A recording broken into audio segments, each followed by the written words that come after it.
Imagine stepping outside right into the middle of a torrential downpour, but instead of the water plummeting from the clouds and splashing against the pavement, the droplets are they're just hanging there in the pale gray air. Just completely suspended. Exactly, suspended. And, when they do finally decide to move, they don't even obey gravity.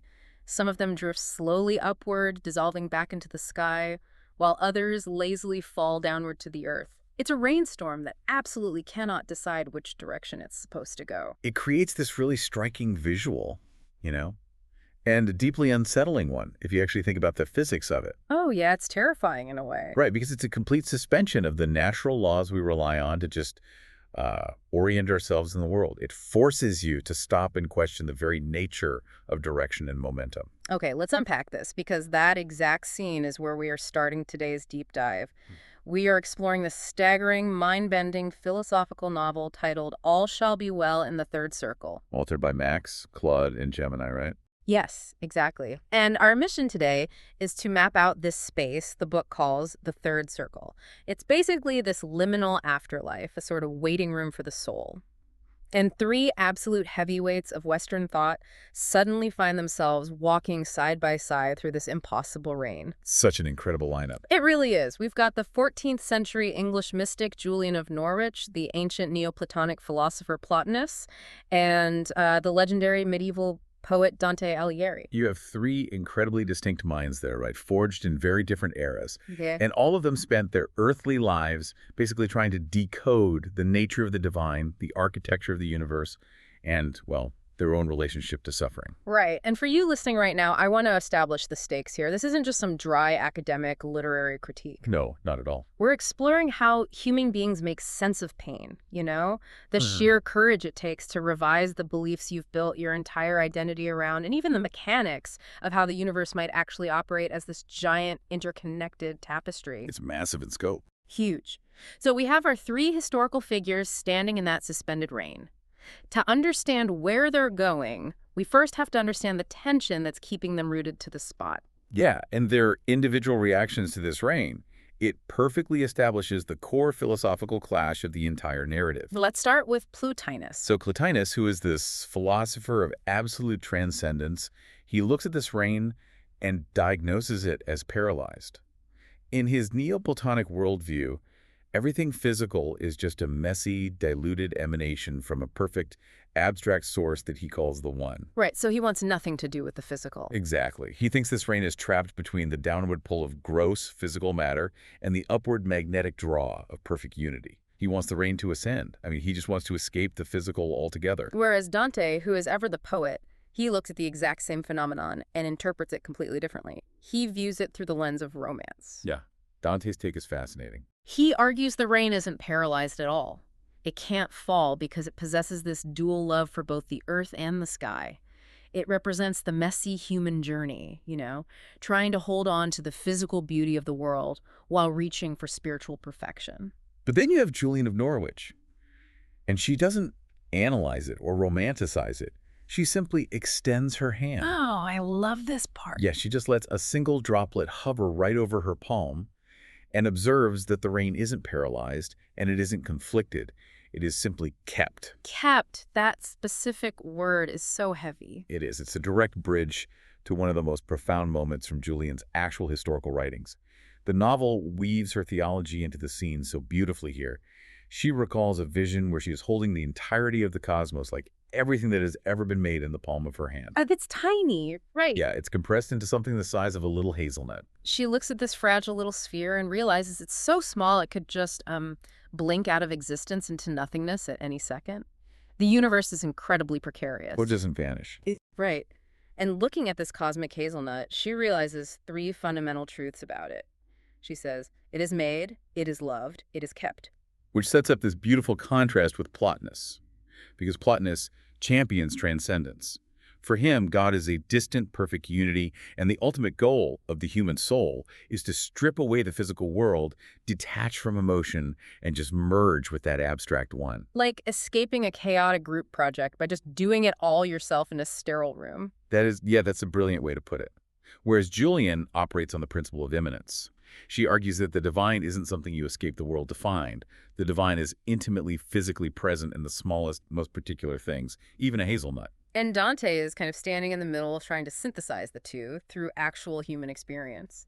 But looking at Plotinus and this obsessive drive to escape the physical world, I have to wonder about the root cause. What do you mean? Well, what drives a mind to build an entire philosophical system based on detachment? Is Plotinus just projecting his own loneliness onto the cosmos? Like, is it purely intellectual deduction, or is there a psychological engine driving that need to escape? What's fascinating here is that the novel tackles that exact question head-on.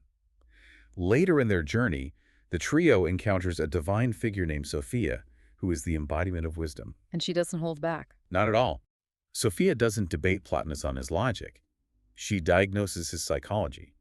She looked at him and reveals that he constructed a god of pure, isolated unity because he was desperately, agonizingly lonely in a physical world that just didn't understand his genius. Wow. So his grand architectural theory of the cosmos, this whole idea that the physical world is just a lesser emanation and our highest calling is to abandon it, it was essentially a massive intellectual coping mechanism. Exactly. Sophia suggests that our personal traumas and our unhealed wounds inextricably shape our grandest philosophies. I mean, Plotinus couldn't bear the pain, the rejection, and the separation that are just inherent in physical human relationships. So he opted out. Right. He built a flawless mental fortress where he could transcend it all. If the ultimate reality is detached and singular, he never has to feel the sting of isolation again. The thinker cannot be separated from the thought. But if a towering philosophical system is actually built on the foundation of a deep, unhealed wound, how does a mind like that even begin to heal? You know, you can't just think your way out of a defense mechanism you designed to outsmart yourself. You really can. The novel suggests you have to confront the very life you used your philosophy to avoid. And that confrontation happens in the next space they enter. The mist clears, and they step into this impossible, infinite architecture called the Library of Unwritten Books. Oh, this is one of the best concepts in the book. This library holds every book that could have been written, but wasn't. It contains every thought that died before reaching paper, every masterpiece interrupted by sudden death, every draft abandoned out of cowardice or doubt or just changing priorities. They walk down these endless aisles, and books begin floating off the shelves, presenting themselves to the authors. And Dante receives a book simply titled The 17th Ending of his own masterpiece, the Paradiso. Which is wild for anyone who knows the original Paul. Yeah. Because in the historical ending, we all know, Dante's soul reaches the height of heaven and dissolves into a vision of abstract divine light. But in this unwritten ending, he reaches the highest heaven, looks upon the face of God, and then actively chooses to turn his back on it. He goes back. He descends back down to the muddy, bloody reality of earth to do the hard work of making the physical world more heavenly. It's a radical theological shift. This unwritten ending suggests that the ultimate point of a divine vision isn't to secure your own escape from the world, but to gather enough light to return to it and transfigure it. And Dante is handed another pretty devastating text in this library, right? He is. It's a fierce feminist critique of his divine comedy, authored by his lifelong muse, Beatrice Portinari. Beatrice. Because in real life, Dante loved Beatrice from afar.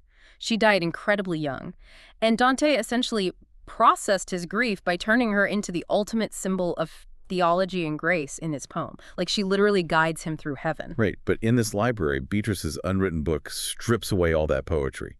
She tells him, and this is so powerful, she says, "You loved your idea of me more than you loved me." Oof. Yeah. She calls him out for turning her into a pristine theological allegory because he couldn't handle the agonizing grief of losing a real flesh and blood girl who, laughed too loudly and got cold hands in the winter. That is crushing. And Plotinus faces a similar dismantling, doesn't he? He does. He finds his own unwritten final treatise. Right. It's a text he composed with his mind right before he succumbed to illness. In this final unrecorded thought, he finally reconciles the one and the many. He figures it out. He realizes that union with the divine doesn't mean your individual identity is erased or melted down or absorbed into some blank void.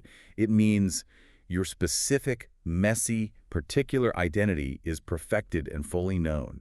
You remain yourself entirely. Okay, I need to push back on the mechanics of this library, though. Sure, go ahead. If a person finds themselves in an afterlife library containing every single opportunity they missed, every potential they failed to reach, all the alternate choices they were too afraid to make, isn't that just a recipe for eternal regret, like eternal paralysis? Yeah. Why would a place designed for spiritual progression force these souls to marinate in their own missed opportunities? Plotinus actually raises that exact objection to the librarian. It's a very fair point. And what's the answer? The librarian explains that grief for the unlived life is a necessary ontological step.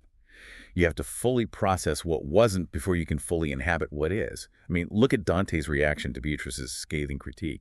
He doesn't argue with her. He doesn't defend his poetry. He accepts that he reduced a real, complex woman to a neat, abstract symbol to protect his own heart from the messiness of grief. The courage to read that critique and actually internalize it, that represents the ultimate humility. Because true love honors the messy particularity of a person. You don't get to just edit out the parts of reality that make you uncomfortable. You can't just love the abstract concept of a person. You have to love the cold hands. Exactly. Accepting that your grand earthly masterpiece was fundamentally flawed requires a massive ego death. But it's that exact surrender that prepares these three to finally move forward and meet the maker of the universe. And when they do, they don't find a monarch sitting on a distant jeweled throne. They find God in a garden, sitting at a massive loom beneath the tree of life. The creator of the universe is a knitter. And this knitter is working with an infinite number of threads, with each individual thread representing a human life. The knitter's core philosophy, the operating principle of the whole universe, is simple but staggering. Nothing is wasted.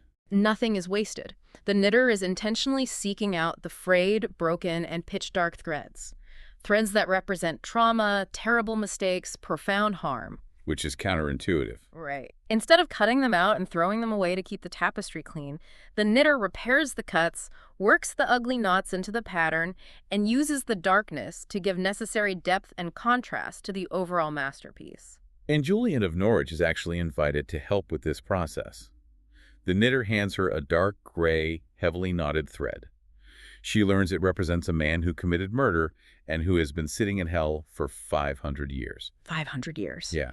And this is where the narrative completely redefines the theological concept of hell. Because hell isn't portrayed as a subterranean torture chamber created by a vindictive god. It's described as a slow purgatory. And crucially, the door is locked from the inside. That's the key part. The murderer is in hell because he is utterly frozen in his own guilt, stubbornness, and self-hatred. He fundamentally refuses to accept that he could be forgiven or loved after the horror of what he did.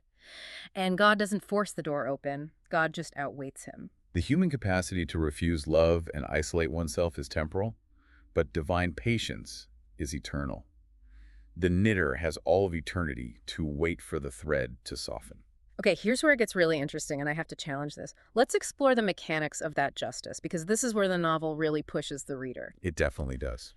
If a murderer eventually softens, leaves hell, and gets woven into this beautiful tapestry, maybe even placed right alongside the bright threads of his victims, doesn't that make a mockery of justice? Doesn't the universe need some kind of permanent consequence, a permanent exile, or else the harm done to the victims is just swept under the rug? That is the pivotal debate of the novel. It takes place in a scene called the Council of Unfinished Questions, where the characters debate the exact friction between justice and mercy. It's such a heavy topic. It is, but the resolution doesn't come from a philosopher. It comes from the testimony of a 7-year-old girl named Emma, who was one of the murderer's victims. She appears at the council table, and her perspective just shifts the entire paradigm. Completely. She explains that she has been in paradise, completely healed and whole. But there was a persistent shadow over her existence because she knew the man who ended her life was suffering in hell. Wow. Yeah. Emma articulates this profound psychological and spiritual reality. As long as her killer was damned, she was still partially his victim. His eternal damnation, his ongoing punishment, kept her eternally tethered to the worst thing that ever happened to her. Because it's still an active connection, she realizes that her own ultimate closure requires his redemption. She prays for him to leave hell, not to excuse his crime or minimize her own death, but to sever that final, lingering chain of trauma. The novel synthesizes justice and mercy by arguing that justice is never satisfied by eternal, isolated torment. Justice is only satisfied by the full acknowledgement of the harm caused, followed by the complete restoration of the brokenness. So Emma forgives him because her freedom is inextricably tied to his healing. Exactly. As long as he remains in a state of eternal refusal, the tapestry of reality is fundamentally incomplete. Love is an eternal force, while human stubbornness, no matter how deep, is finite. So forgiveness isn't framed as just a moral obligation to be a good person. It's an ontological necessity to achieve true freedom. Right. So we see the philosophical necessity of saving every thread, no matter how frayed or dark. But a tapestry composed of billions of individual souls requires a staggering structural framework. How does the knitter actually bind them together? Well, Plotinus begins studying the massive tapestry on the Loom, and he makes a mathematical discovery that completely shatters his old worldview. What does he find? So Plotinus spent his earthly life teaching that spiritual connections are dyadic, meaning a simple one-to-one binary connection. A line drawn directly from the individual soul to God, completely bypassing everyone else. Like a direct private elevator. Right. But as he examines the geometry of the tapestry, he realizes there are no binary connections anywhere in the fabric. Every single connection between any two threads is mediated by a third thread. Okay, so if Dante's thread connects to Beatrice's thread, they don't touch directly. There is a third thread acting as the structural anchor between them, creating a triangle. Yes. And Plotinus realizes that this mediating third thread is always divine love, the Holy Spirit. And this structural rule scales infinitely, right? Oh, yeah. Those initial triadic triangles interlock to create hexagons. The hexagons expand to create complex flower patterns, which multiply into massive mandalas. It is a fractal geometry of love. The exact same pattern repeats at every scale of existence, from the interaction of two people all the way up to the structure of entire galaxies. So it's kind of like a cosmic social network. But instead of an algorithm mediating our connections just to harvest our data and sell us targeted ads, the server mediating every single human interaction is literally divine love. You physically cannot have a private, isolated connection with another person because the very fabric of reality requires a three-way call with the divine to hold its shape. If we connect this to the bigger picture, it brings Plotinus's entire character arc to an incredibly moving climax. I mean, we established that he spent his life believing that isolation and detachment were the only paths to purity. Right, that loneliness we talked about. Exactly. This geometric discovery proves to him that isolation is ontologically impossible. The Trinity isn't presented here as some dusty, incomprehensible theological doctrine. It is the fundamental mathematical blueprint of existence. We are physically, spiritually, and mathematically incapable of being alone. He finally understands that the universe doesn't want him to dissolve his identity into a blank void. It wants him to be Plotinus in all his messy, brilliant particularity woven securely into the whole. And this geometric revelation is just as profound for Dante. He looks at the interlocking triangles and realizes this fractal structure is exactly why his famous terza rima poetry felt so inevitable to him. Oh, wow, right. Because terza rima is a rhyme scheme composed of interlocking three-line stanzas. The middle line of one stanza provides the rhyme for the first and third lines of the next. It forms a continuous, interlocking chain of threes. Dante realizes his art wasn't just pretty words. His poetic structure was intuitively mimicking the physical structure of reality. It validates his belief that human art and earthly beauty are not distractions from the divine truth, but direct reflections of it. This deep dive has covered massive territory today. We've moved from the psychology of ancient Neoplatonism to the fractal geometry of the afterlife. But for you, listening right now, why does this matter? Whether you consider yourself a mystic, a philosopher, or just someone trying to navigate a really chaotic week, this story is asking you to look at the tangles and knots in your own life through a different lens. It challenges us to consider that the frayed edges of our lives, the mistakes we ruminate on, the traumas we carry, they aren't garbage meant to be discarded. They provide necessary texture and contrast in a much larger pattern that we simply lack the vantage point to see yet. The ultimate comfort of Julian of Norwich, her famous phrase, "All shall be well." It does not mean everything is perfectly fine right now. It doesn't minimize the reality of your grief or your frustration. It means the knitter is infinitely patient. Your thread, no matter how knotted, slack, or dark you think it is right now, is being held. It is being kept. You are not defined by the worst thing that has happened to you, nor are you defined by the worst thing you have done. You are an indispensable component of a larger whole. Which leaves us with a final thought to mull over. We talked about the library of unwritten books, If there is a library holding all the unlived potentials of your life, what if the purpose of those unwritten books isn't to make you feel regret, but to show you the infinite patience of a universe that gives you eternity to revise your draft? What revision are you brave enough to make today? That's a beautiful way to frame it. And further, the novel suggests that this massive tapestry requires immense tension on the loom to hold its intricate patterns together. The threads must be pulled taut. If you feel stretched to your absolute limit right now, if you feel like the circumstances of your life are pulling you incredibly tight, what if that tension isn't the universe punishing you? What if the knitter is pulling your thread taut because you are currently providing the structural anchor for someone else's connection? What if your current struggle is the exact tension needed to hold a piece of the tapestry together for someone you haven't even met yet? Thank you for joining us on this deep dive. Keep asking the big questions.